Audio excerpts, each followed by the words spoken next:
Good evening and welcome to Centerpoint. I'm Rob Astorino. We begin with another verbal shot fired at the U.S. from China. This time, the foreign minister warned that a conflict is inevitable unless the United States changes course. Also, we learned today that the Mexican gangs were responsible for killing 2 of the 4 Americans who traveled there. Mexico said it was a mistake and that they were caught in the crossfire. The cartels, of course, are busy peddling their Chinese fentanyl. So whether it's their military threats or what they're doing with terrorist-type gangs in Mexico, it's a huge problem now affecting every American every day. Joining us, Congressman Randy Weber of Texas. Congressman, thanks for being with us tonight. Thank you, Rob. It's good to be here.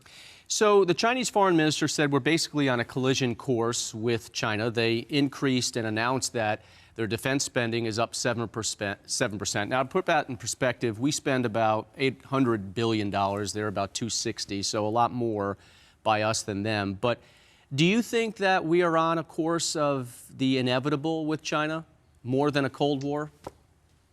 Well, unless we get a strong president in the White House and we get a strong administration that makes it clear that he won't stand for this kind of stuff, we very well might be.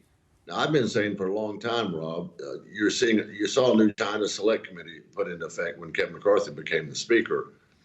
And they were talking about we're going to be in a Cold War with China pretty quick here. And I've been saying, we've been in a Cold War. We're late to the game. They've been getting things positioned around the world and doing things to endear themselves to other countries. Energy, and you talk about mining, you can talk about rare earth minerals, you can talk about supply chains. They've been doing things, Rob, to get well positioned. So right now, I'm afraid with this president, we are sorely behind the times when it comes to having a conflict with China. The latest story was these cranes that are operated by Chinese companies in the West Coast ports might actually be spying on America. We've seen the balloons. TikTok is one that gets a lot of attention. I know you tweeted something that it's not a potential security risk, it is a severe security risk. Some states are trying to ban TikTok on computers and devices. Do you think a national ban is going to happen under the Biden administration, something like the President Trump had talked about but did not end up doing? Well, it's hard to figure out what Biden's going to do or not going to do. So I don't know that he has the strength to do that. Yes, there's been a lot of talk about it. You know about the Texas project.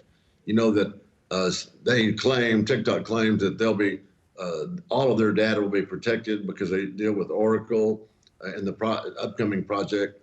And I'm saying, look, they could circumvent that. You talk about the cranes. And I've thought about this, Rob, for a long time. When China's building our chips, and they're building cell phones or name any kind of electronic device, and they're selling them over here, we don't have any guarantee that they haven't been listening and watching us for a long time. In fact, I just say I'm pretty certain they have been. That's why I say they were way ahead of us in the Cold War.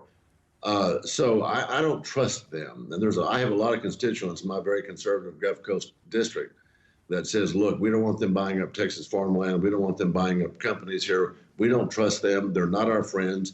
I think most people get that. I just don't think the president gets it. We know Alexa is always listening if we leave it on, so there's probably other ways.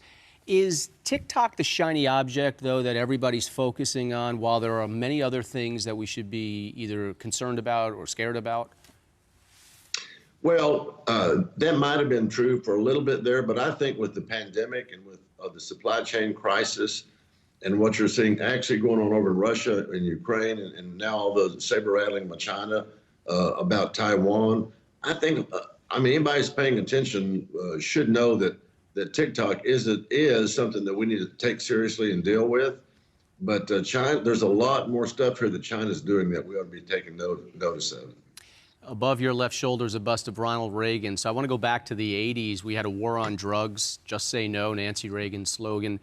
But, you know, if you watch Netflix, Narcos, it never ends good, and we probably have lost the war on drugs or are losing it. But now there's a new drug. Then it was cocaine, now it's fentanyl. It's coming from China through Mexico into the United States.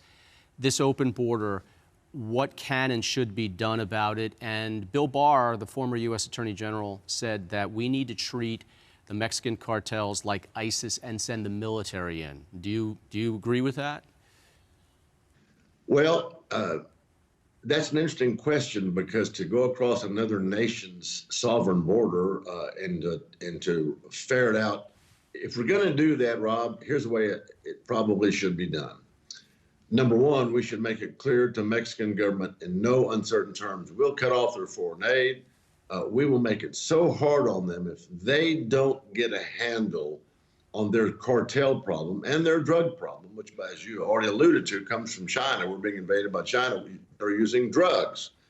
If they don't get a handle on it, then we will take steps that nobody can come in this country from China, from Mexico or China for that matter, because they've got to get on top of this cartel. The 4 people that went down that you talked about, the 2 that got killed, is only the latest example of how bad, how ruthless the drug cartel is. And they only know one thing: brute force. And so that we need to meet them where they are, and Mexican government needs to step up and do it. If not, we need to help them.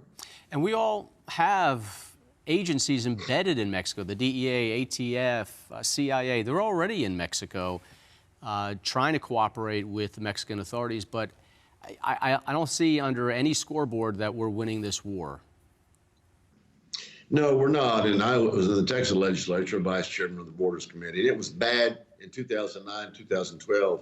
And you know how bad it is now, some 14 years later, with the fentanyl deaths. You've got 150 to whatever number you want to use, people dying every day from fentanyl. That's equivalent to 1 U.S. passenger jetliner going down every single day. And this needs to stop. The federal government needs to stop, and the Biden administration needs to step in, rather. And they need to take charge of this border. We ought to build a border wall. We ought to make it clear that no illegals get to come in and stay. They stay in Mexico. If they want to apply for asylum, that's fine, but they've got to do it from Mexico. What would you say to the northern states like New York, Maine, Michigan, Washington, northern border with Canada that is now unopened? It's open and they're coming in there as well. What would you say to those states? Well, welcome to the Texas world. We've been dealing with this, as I said, for a long time. There's about 1,967 miles, give or take, United States border with Mexico. And Texas has 1,100 and something miles, not quite 2/3. We've dealt with this for a long time. And as you know, Governor Abbott and some of the other governors, Ron DeSantis, who I came in with in 2012 to Congress, they sent illegals to different areas, whether it's Washington, D.C., whether it's New York. And they all kind of got a taste of this, and they started crying foul when they had, choose a number, Rob, 400 or 500, illegals coming up on buses, when Texas is now getting 5,000 across in a week, or sometimes less than that. Well, we certainly appreciate your perspective. You know what you're talking about on this one, and I'd like to have you back, Congressman. Thank you, Rob. It's a pleasure to be here.